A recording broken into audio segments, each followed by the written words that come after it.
let's talk about some prototype frames, y'all. So Nick Long recently posted a picture of his Huffy prototype V2, and I did a whole video about that. But now he's got the V2 all built up, looking real fresh right here. You can see it built up and it's looking like it's ready for some action. So we're going to talk about this complete real quick. So as you can see in the picture, the Huffy looks real nice with that paint job that it has, a nice custom paint job which has hints of some of the older Huffy BMX racing frames from the 90s and early 2000s. I like this colorway, and I'm curious if that colorway is going to be part of the production colorway. Let me know what you think about this colorway in the comments, and if they should make this one of the production colorways for the frame once they finally get it all done and ready for the masses. All right. The other thing too that's cool about this frame is that Nick Long put a whole bunch of Stay Strong parts on there. So this bike is laced with some high-end Stay Strong parts. And as you can see, he has avian cranks on there. So let's go scroll down a little something. You can see Nick Long holding his bike up. So that's the part 2.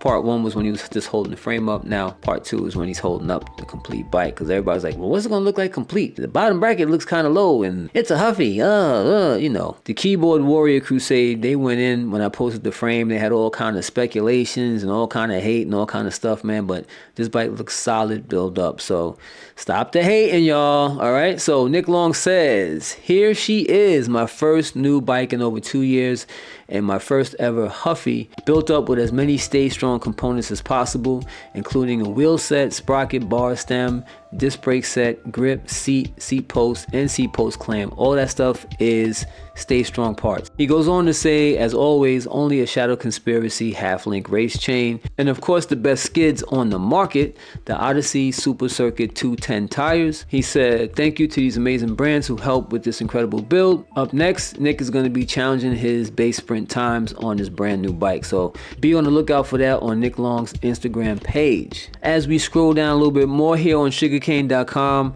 you can see I put a photo gallery of all of Nick's photos of the bike. Right here you can see the Stay Strong rear hub, and you also see some of the Stay Strong brake caliper and the disc brake right here. You get a look at how the disc brake mounts are placed. So the disc brake mounts are part of the chain tensioning system from what it looks like right here. So this is the back side of the chain tensioning system. It looks like it clamps on and then it slides back and forth, and it's at an angle where it can hide behind the stays. So let's look at that picture real quick. So from this angle you can see that the brake caliper is between the stays and the wheel, keeping it nice and protected, so when you crash you don't have a brake caliper sticking out over here where it can get damaged, or up here where it can get damaged. It's nice and low key, and you basically can't really tell he got brakes on his bike, you know, with the exception of the disc. It's so low key and smooth, you know, it's a real fly look. And part of the reason why they put the bend here, because they have a little more clearance when you have your seat stays arching up a little higher as opposed to just cutting straight across. So especially on the other side where you have your chain at,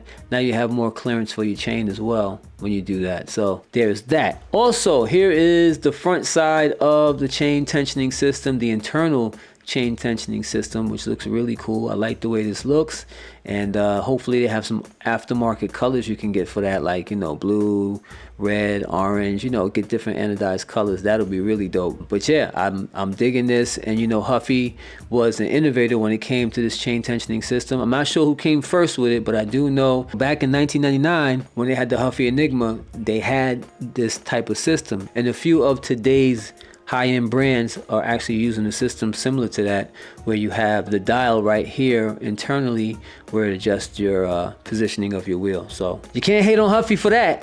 There's a couple knuckleheads out there that want to hate on Huffy and talk they mess about Huffy, and or complain about they was traumatized as a kid because other kids laughed at them because they had a Huffy. Them days are over. Y'all got to get over that. Y'all got to get over that. Huffy is coming with the heat, and it's going to be coming affordable. So all you guys who were like, I ain't got money for this bike, I ain't got money for this frame, if I buy this frame, I can't get parts for it because it's too expensive. I'm pretty sure Huffy's going to come with some affordable bikes and some affordable frames, so you can get in the game and you can work on building your bike up, or just buying a complete.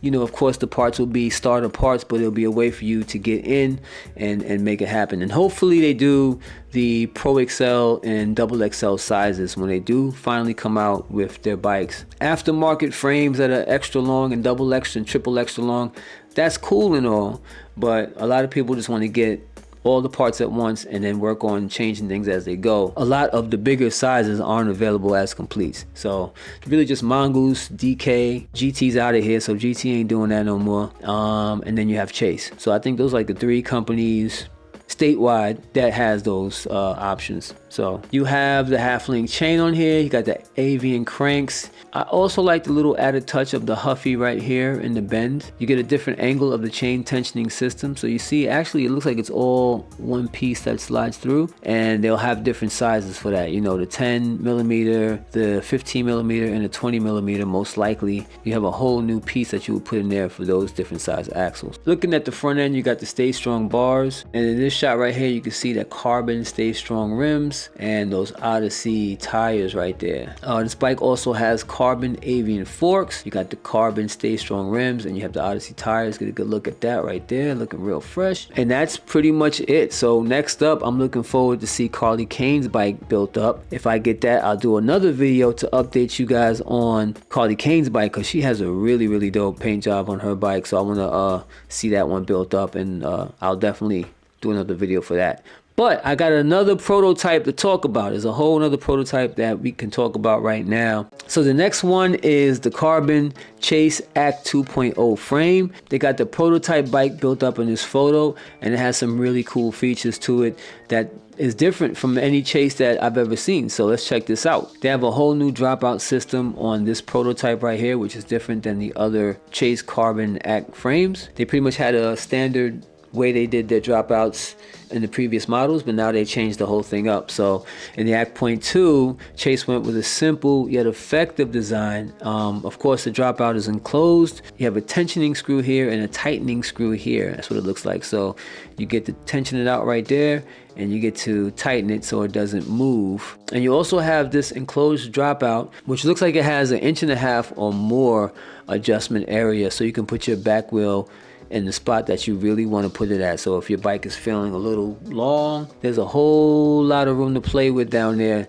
to position your wheel to make it perfect for your riding style. So I think that's really cool. So on the disc brake side, you have 3 screws for adjustment. You have the chain tensioner, and you also have the tightening screw right there, and you have this screw down here, which is probably for the disc brake mount, which is like hidden back here, nice and protected. You can't even tell he has brake calipers on the bike, which is cool. That's like the new thing everybody's doing right now. They're just putting the brake calipers in a safe place, and it's kind of hidden, which is cool. So if you ever fall down, you know, the only thing you have to worry about bending is this. You won't destroy your brake calipers if you fall and crash. It's totally protected by the dropout and stays. Then we have this really cool feature right here. There's a quick release C-post clamp, which is integrated into the frame and recessed in this little opening in the frame, because you know, with carbon you can have all kinds of fun with it and do all kinds of different things. So they put a little cutout right here between the top tube and the seat tube and the seat stays. Opened that up right here to make room for an integrated quick release seat post clamp, and this looks like it may be carbon as well. I'm curious to see if this is also carbon. We've seen integrated seat post clamps, but we haven't seen it done in this style. The quick release won't get caught up in anything because it's seamlessly put into this section right here. And then you have the front end, which is very interesting. You have this section right here, which is actually what I believe to be an integrated headset, a proprietary integrated headset, because this is part of the frame right here. So all of this stuff goes together. So you run the fork through, it comes through this, you put your fork directly on there, throw the top cap on, and you're done. So this is pretty cool, and this whole thing must rotate when you're turning your bike around, unless there is a space in it. There doesn't look like there's any type of bearing, like ball bearing right here for you to rotate. So I think this whole thing rotates when you're turning your handlebars. That's my assumption. There's no information about it. It was just some teaser pictures put online on Instagram. I saw it on 15 BMX's Instagram page, and big shout out to them, because they're always on top of what's going on in BMX trends and BMX racing. Like, they're really on top of stuff. So big shout out to them over there at 15. But one thing I do notice is that this stem is slammed with no extra room for a spacer. So it can mean one of two things. Now look, you have an Icon fork. So Icon forks are carbon, so they only come at a certain length, and you're really not recommended to cut those forks down. So what I think is going on here, I think this head tube is a lot taller than your normal head tube. Most head tube sizes are around like 4.7 inches. This may be 5 inches maybe, I don't know, but this is definitely taller. This is definitely a taller head tube on this frame, and I think it's done purposely so that way you can just seamlessly put your stem on and it fits the fork and everything just works out right, where there's no fork sticking out the top of the stem. This is a whole lot of space right here, which makes your bike actually sit up taller naturally. I also like the bend they have here. There's a couple of frames that have similar types of bends. You also have the internal cable routing hole at the bottom this time, as opposed to being up here and traveling back and then going down to the disc brakes. You have it just all the way at the bottom going on a down tube, and then this naturally continue to the chainstay and then pops out and goes right to your disc brake caliper. And the other cool thing is the fact of how far forward it is. It's so far forward that you won't have a whole bunch of rattling going on with your brakes hitting the frame. If it's on an aluminum bike, it has to start on the top tube. It can't really go into the head tube because that's a whole separate piece. But since this is carbon, it's all one piece, so you can put it kind of anywhere you want as long as you design it in a way where it works. So, you know, on most aluminum bikes, it's up here and it's usually back in this area, which leaves a whole bunch of room for your brake cable to rattle around and shake around and also wear down your paint job. So this is actually pretty cool. I like that feature. Then you have the chainstay area and the seat stay area where you can see some of the thickness of the tubing that they have here. Not really the tubing, it's all part of the same. It's a mold actually. It's carbon, so it's all one big mold, and it's just one big monocoque piece, truthfully. And yes, you can tell that head tube sits a lot taller. Look at the space between the down tube and the top tube. If that was just to go straight to the head tube, it would be a lot of space in between.